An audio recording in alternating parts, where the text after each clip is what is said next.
बिस्मिल्लाहिर्रहमानिर्रहीम। पीटीआई की लीडरशिप ने आज मुझे एक ज़िम्मेदारी सौंपी है कि जो इंट्रा पार्टी इलेक्शंस के बारे में जो फ़ैसला किया है उससे मैं कौम को आगाह करूं।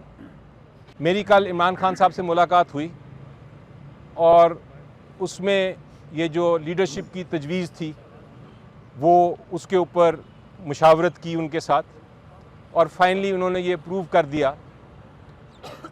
उन्होंने कहा कि फ़ौरन इंट्रा पार्टी इलेक्शंस आप कराएं कानून के मुताबिक, अपने आइन के मुताबिक, और इलेक्शन कमीशन ऑफ पाकिस्तान को कोई बहाना ना दें कि वो बल्ला पीटीआई को ना दें।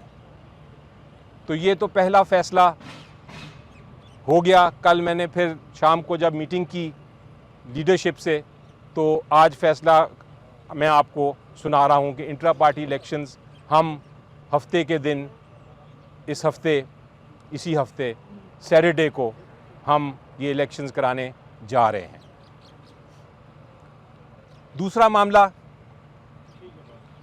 मामला एक बड़ा अहम गर्दिश कर रहा था, मुख्तलिफ़ फोरम्स पे उस पर तबसरे हो रहे थे और वो ये थे कि क्या इमरान खान साहब चेयरमैन का इलेक्शन, ये इंट्रा पार्टी इलेक्शन जो होने जा रहा है, इसमें क्या इमरान खान साहब चेयरमैन का इलेक्शन लड़ेंगे या नहीं। जब इससे पहले मेरी मुलाकात हुई थी इमरान खान साहब से जेल में, तो उन्होंने कहा था आप जो मेरी कानूनी टीम है आप मुझे 2 मशवरे दीजिए। पहले ये कि क्या मैं ये इलेक्शन कानूनी तौर पे लड़ सकता हूँ कि नहीं, और दूसरा कि अगर मैं लड़ सकता हूँ तो क्या ख़तरात नज़र आते हैं आपको, क्या ख़तरे हैं कि पीटीआई को जो इलेक्शन है उसको इलेक्शन कमीशन ऑफ पाकिस्तान फिर भी कलअदम करार दे देगा सिर्फ़ इस वजह से कि मैं इलेक्शन में हिस्सा ले रहा हूँ। उस मीटिंग के बाद कानूनी टीम बैठी और हमने पहले जो सवाल था उसका जवाब ढूंढा। हमारे मुताबिक जो इमरान खान साहब हैं उनके ख़िलाफ़ सिर्फ़ एक मुकदमा है, एक केस है जिसमें फ़ैसला हुआ है और वो है तोशाखाना का केस। जिस किस्म का इल्ज़ाम लगाया हुआ है उस इल्ज़ाम की वजह से आप वैसे भी डिस्क्वालीफाई नहीं हो सकते। तो पहले सवाल का जवाब बड़ा क्लियर था कि इमरान खान साहब इंटर पार्टी इलेक्शंस में हिस्सा ले सकते हैं। अब आया दूसरे सवाल का जवाब जो हमने सोचा। दूसरा सवाल ये था, मैं दोबारा दोहराता हूँ, कि क्या ख़तरात हैं कि अगर इसके बावजूद कि वो नाअहल नहीं हैं, वो इंट्रा पार्टी इलेक्शंस में हिस्सा लेते हैं, तो क्या ख़तरात हैं। इलेक्शन कमीशन ऑफ पाकिस्तान कोई ऐसा आखिरी वक्त पे गैर आइनी और गैर कानूनी फ़ैसला तो नहीं कर सकता जिसकी वजह से पीटीआई को बल्ला ना मिले और पीटीआई के कैंडिडेट्स जो हैं उनकी नॉमिनेशंस कैंसिल हो जाएं। तो ये ख़तरा बिल्कुल था, क्योंकि वो फ़ैसला जो है वो अभी तक सस्पेंड हुआ है। जो तोशाखाना का है वो फ़ैसला सस्पेंड ज़रूर हुआ है लेकिन उसका फ़ाइनल फ़ैसला नहीं हुआ। तो ये मामला जब हमने डिस्कस किए तो कल इमरान खान साहब के पास मैं ये लेके गया, साथ बाकी भी वकला थे, और उनको ये हमने दोनों सवालात के जवाब दिए। तो उन्होंने कहा कि मैं कोई बहाना नहीं देना चाहता इलेक्शन कमीशन ऑफ पाकिस्तान को कि वो पीटीआई के इलेक्शन में जो जनरल इलेक्शन है नेशनल असम्बली और प्रोविंशियल असम्बली के में का, उसमें वो बल्ले का निशान ले लें या इलेक्शन में हिस्सा ना लेने दें या कैंडिडेट्स की नॉमिनेशन जो है उनको रिजेक्ट कर दें। मैं किसी किस्म का ये ख़तरा मोलना नहीं चाहता, क्योंकि पब्लिक हमारे साथ है। इलेक्शन जब होंगे हम इंशाल्लाह जीतेंगे। मैं इलेक्शन में हिस्सा लेना चाहता हूं, जनरल इलेक्शन में। ये इंट्रा पार्टी इलेक्शन जो है मेरे लिए कोई अहमियत नहीं रखता। मैं चाहता हूं कि मेरा जो केस है तोशाखाना वाला, जिसकी शायद कल समाअत है, वो जल्द से जल्द उसकी समाअत हो, उसका फ़ैसला हो जब वो फैसला हो जाएगा मैं intra party election as chairman दोबारा लड़ लूँगा। फ़िलहाल आर्जी तौर पे आप अरेंजमेंट करें कि ये इलेक्शन कराएं, इंट्रा पार्टी इलेक्शन। अब तीसरा सवाल ये आया कि उनके नॉमिनेटेड पैनल पे कौन कौन होंगे, क्योंकि कैंडिडेट्स जो हैं इंट्रा पार्टी इलेक्शंस के वो कौन कौन होंगे, उसके ऊपर मुख्तलिफ लोगों के नाम आए, डिफरेंट अपॉइंटमेंट्स हुई और ये भी नाम आया फाइनली कि चेयरमैन उनका नॉमिनेटेड केयर टेकर चेयरमैन कौन होगा, यानी जब तक कि वो अपना इलेक्शन नहीं लड़ते इंट्रा पार्टी चेयरमैन के लिए वो कौन होगा। बहुत से कदावर शख्सियात के नाम सामने आए। पीटीआई जो है वो इमरान खान साहब के बग़ैर कुछ नहीं। कागज़ पे अगर आप चेयरमैन हों या ना हों उससे कोई फ़र्क नहीं पड़ता। जो लीडर हैं और मुस्तकिल लीडर हैं वो इमरान खान साहब ही हैं। अभी चूँकि हमने कानूनी जो हमारी कार्रवाई है वो पूरी करनी है, कानून के तकाज़े पूरे करने हैं, इलेक्शन कमीशन का गैर आइनी और गैर कानूनी जो ऑर्डर है उसको हमने इम्प्लीमेंट करना है, तो हमें इसलिए ये करना पड़ रहा है। और अब मैं आपके सामने वो नाम लेता हूँ जो इमरान खान साहब ने नाम बताया, वो हैं बैरिस्टर गौहर साहब।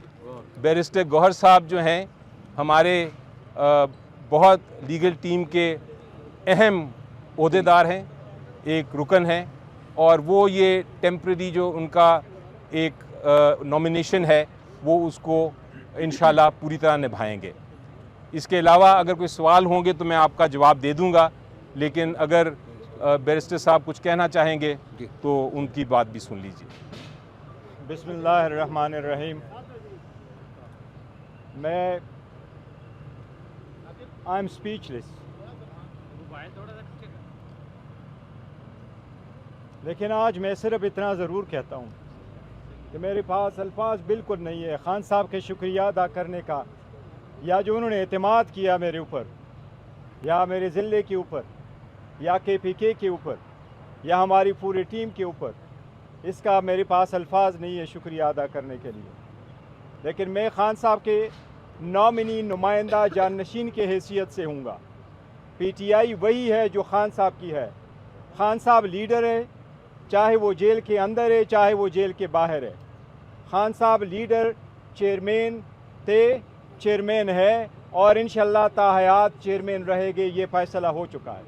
मैं उस वक्त तक इस सीट पे अपनी ज़िम्मेदारियां निभाऊंगा जब तक खान साहब वापस अपनी सीट पे बाइज़्ज़त तौर पे वापस नहीं आते, और इंशाअल्लाह वो दिन दूर नहीं होगा जब वो बड़े असूख के साथ इंशाअल्लाह ताला वापस आएंगे।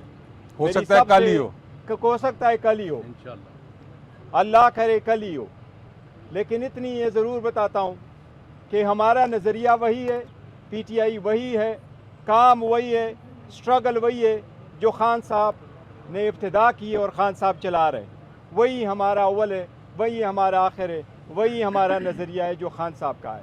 मैं सिर्फ आपसे फ़िलहाल इतनी दुआ की अपील करता हूँ, अल्लाह हमें हिम्मत दे कि इस बारी ज़िम्मेदारी को हम मुश्किल वक्त में निभा सकें, कि जिन लोगों ने यहाँ तक हमें ले आए और ये स्टेप खान साहब ने लेना पड़ा, ये दिन वापस रिवर्स हो जाए और वापस अवाम का असल लीडर वो वापस अवाम में आके खड़े हो सके। आप लोगों का बहुत शुक्रिया। One at a time please. जो कदावर शख्सियात थीं बहुत सारी, वो चूँकि अपने मुस्तकिल ओहदों पे अपनी ज़िम्मेदारियाँ निभा रहे हैं, तो इसलिए उनको एक टेम्परेरी एक आर्जी तौर पे केयर टेकर सेटअप में लाने का कोई फ़ायदा नहीं था। जो बैरिस्टर साहब हैं वो नॉमिनी हैं इमरान खान साहब के, और इसीलिए वकील को चूज़ किया गया ताकि वो अपना जो इंस्ट्रक्शंस उनको मिलती रहेंगी वो उसके मुताबिक एक्ट करते रहेंगे। पॉलिटिकल फिगर्स अपने अपने काम कर रहे हैं। जब इमरान, ये चूँकि आप समझिए कि ये टेम्परेरी अरेंजमेंट है, इसलिए इसमें कोई परमानेंट हम पॉलिटिकल फिगर नहीं लाना चाहते थे। एक second please, one at a time. पहले आए हैं जी, पहले बात करें। सर, इस तरह तो नहीं है कि जो आपके सियासी मुखालिफिन हैं उनकी ये ख्वाहिश थी कि इमरान खान को किसी तरीके से साइड पे किया जाए, तो क्या वो अपने मकसद में कामयाब तो नहीं हो गए? और अगले इलेक्शन में खान साहब तो आप देख रहे कि वो बाहर ही होंगे इलेक्शन से। देखिए जी, ये स्टॉप गैप अरेंजमेंट उसी जो स्ट्रेटजी है दूसरी साइड की, उसी का तोड़ है। ये उसी का तोड़ है जो कि जो स्ट्रेटजी है दूसरी साइड की, ये जो हमने फ़ैसला किया, ये उसी स्ट्रेटजी की काउंटर स्ट्रेटजी है। ये कोई -1 नहीं, जिस तरह मैंने कहा, ये कोई कू नहीं। और ये जो नॉमिनेशन है उससे ही आपको ज़ाहिर हो जाता है कि ये प्योर नॉमिनेशन है और प्योर टेम्प्रेरी अरेंजमेंट है। हो सकता है अगर कोई हम कदावर शख्सियत लाते तो आप फिर ये सवाल पूछ सकते थे मेरे से, लेकिन ऐसी बात नहीं है। अली साहब, Please, one Ali at a Zafar time. साहब, कल जब यही बात शेर अफजल मरवत साहब ने की थी तो पार्टी की जानब से बड़ा सख्त डिनाइल आया था, और फिर सोशल मीडिया पे जो है वो तहरीक इंसाफ के कुछ अकाउंट से हमने उनकी ट्रोलिंग भी देखी। वो सीनियर नायब सदर हैं पार्टी के, वो यहाँ पे मौजूद नहीं है, वो खान साहब की लीगल टीम का भी हिस्सा है। तो क्या वो जो कहते हैं कि पार्टी के अंदर भी गद्दार लोग मौजूद हैं, उससे उनके बयानिए को तकवीत मिलेगी? नहीं, देखिए जी, वो मरवत साहब ने जो कहा था वो भी दुरुस्त थी बात, क्योंकि वो मीटिंग में बैठे हुए थे।